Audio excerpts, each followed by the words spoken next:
Welcome back to How Realist Hero Built the Kingdom, anime review episode number 11. This episode is called, the episode I'm talking about here is Sacrifice the Plum Tree to Preserve the Peach Tree. And here's something interesting though. This episode's title comes from chapter 7 of book 2. And of course it covers that chapter. But first it covers the rest of chapter 6, go through the entirety of chapter 7, and covers two portions of chapter 8. Covers the big first portion of the chapter and like one portion a little bit later, but that's it. That's all they cover this episode. So this episode starts off pretty much immediately we left off last week, where there was an explosion scene at the Vargas Castle. And then we kind of basically flash back to that basically, where it turns out Sotoma has actually entered the main castle. And he pretty much has come face to face with Castor Vargas, the head of the House of Vargas, for the first time in person, because they've only communicated via the voice gem communications. That's the only time they've actually spoken to each other. And this is actually the first time in person they've seen each other. So after the introductions, basically, they still will obey by their agreement. Basically, if he falls, that his troops go automatically under command and they will not be punished for his actions. Which, of course, Ultimate agrees, but he does not end up fighting him. Oh no, it's actually his beautiful bodyguard, Aisha, yes. And she fights him for a good period of time. And then we see a little Nobu show up, and it turns out that the princess was hiding inside the damn thing, unleashed her ice power on him, and eventually he's defeated in a matter of about 5 minutes. Yeah, it's a pretty good battle. I can at least get a hand to the JC staff for this. And then, of course, he basically surrenders. He also introduced before this, he introduces his second man, Tobin, basically, that if I fall, he basically is capable. He'll take over for me, and Tobin's like, okay.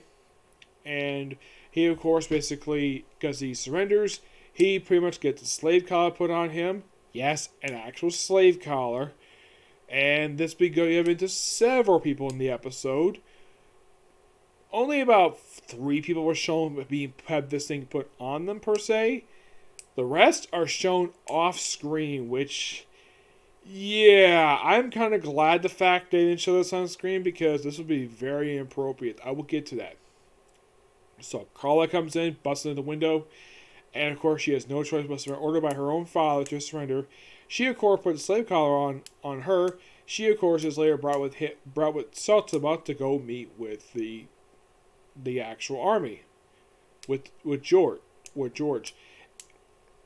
So it's revealed, of course, she's brought as a hostage.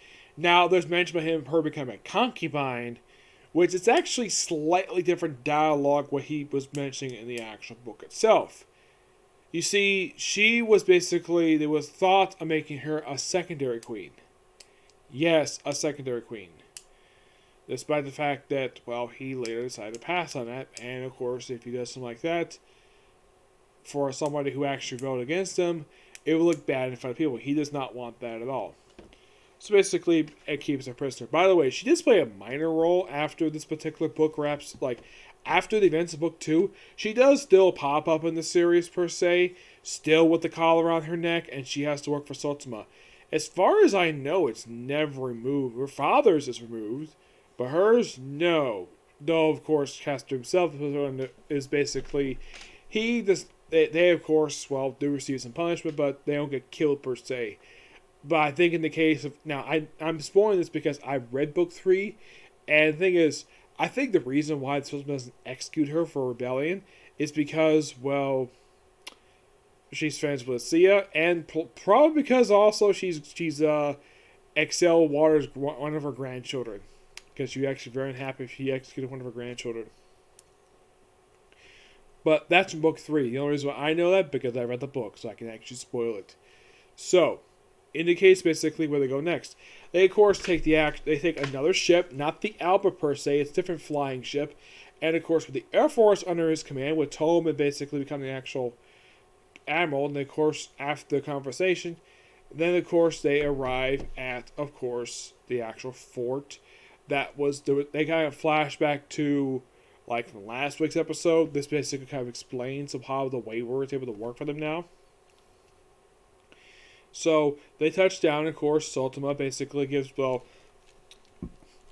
Hal a fist bump and do a good job. And of course, Carla's like, why is he so friendly with the king? And of course, Lucia basically explains he has special permission to do that because they don't mention it here, and the book doesn't explain this particularly very well. The reason why that they are basically able to be chummy with each other because Hal is around Sultama's age, and basically he's kind of like one of his closest friends. Now, here's the weird thing, though. There is some portions cut out from basically the chapter they adapt here, and that's stuff related to his prime minister, Hiroshima, I think, Hakura. He, of course, he does kind of appear in the chapters, mostly in flashback. For some reason, they cut his portions out for some reason. I'm not really sure why. He does appear in the episode. So later on, Georges is basically informed about what happened with the Air Force.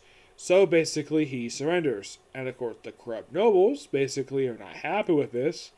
So we see his expression, and we hear off screen all of the corrupt nobles get slave collars put on them. Yes, in the book, there's a little bit more detail to this, where George's men come in with swords and strip these guys of their weapons and put collars on them. Like, I am actually quite happy we didn't see this in the anime. It doesn't, let's say, like just basically hearing it off screen basically is shock and awe. You don't need to show the graphic detail of this particular scene.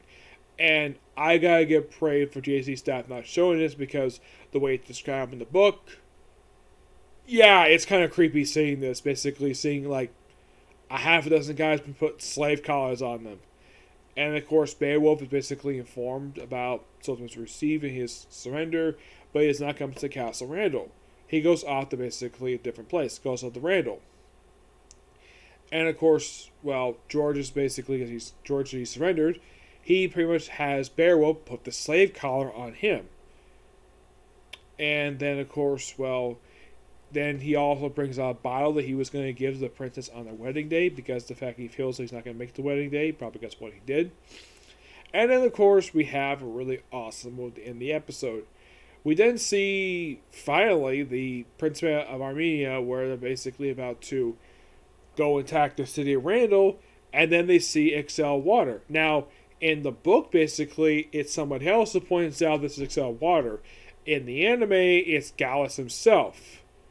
Like, oh crap, what is she doing? I thought she was someplace else. I thought she was over in Lugan City. Turns out she was here all along. Yep. And then, of course, she creates like a water mirror. And of course, then Sultama activates the dual broadcast system. Basically informs everybody that the Civil War is over in a period of about a couple of days. And because of the fact all the Dukins basically surrendered, well, two of them anyways, that actually fought against them, he then says basically that the Principality of Armenia has invaded the country, and he has decided because they dare invade our lands, I hereby declare war on them, and we're going to basically take your freaking capital city from you. And Gal is like, oh crap, let's go home right now and basically protect our city. So they all rush back to the city. We see that several people, there's this valley. Now, before we get to the valley, we see Roanoa in the episode. Now, I think this may come from chapter 9 per se, but I didn't reread that far yet. But I think this is from chapter 9, where she's informed by the Minister of Finance exactly what the heck happened. Though, also a portion I read may have been also adapted for the last week's episode, with the whole thing basically being a loophole of the reason for the invasion of Freya. So, basically, they're just there, and then of course we have Prince Gallus, where he comes out. They've heard him as a prince in the episode, which that's kind of weird, given the fact that previously they've heard him as a king, and then all of a sudden now they've heard him as a prince. Not really sure why, but okay. Excuse me. And then of course he finally arrives out of this Goha Valley, and he sees the Ifria soldiers surrounding the capital, his capital city, Van, which means Van has fallen. Now, what the heck happened? My guess is they're probably going to show this next week. The actual battle itself, and then eventually we're going to lead to the actual conflict, the one-on-one battle between Sotoma and Gallus himself. Yes, the thing that actually ends book 2 is that particular battle. My guess is they might save that for the final episode of the season. That's my personal guess. I think in the case of next week's episode, they're probably going to cover for next week, probably the rest of book 8 they didn't cover for this episode. They probably have to cut it due to time constraints. That's my personal guess. So for episode 12, they're probably just going to cover the rest of chapter 8 and probably start covering book 9. Chapter 9, excuse me. And they're probably going to finish, they're definitely, the way it's going right now, looks like they're definitely going to finish up adapting book 2 by the final episode. Now, when the final episode airs, basically, I would do a bonus episode of basically my final thoughts on the season. And, of course, if in fact 13 is the final episode, which I don't know if it is, it's possible it might be. Yeah, that's the weird thing about this one. There's no confirmation that this actually is going to be a 13 episode season. Now, you might ask, is there enough material even to do with season 2? Yes, there is plenty. Especially as the books are really long. Even after finish adapting book 2, you have roughly 13 books left. So you have plenty of material to see a season 2. Maybe a season 3. I heard one series was confirmed today that it's going to have a season 2. Not season 2. Season 3, which I am basically...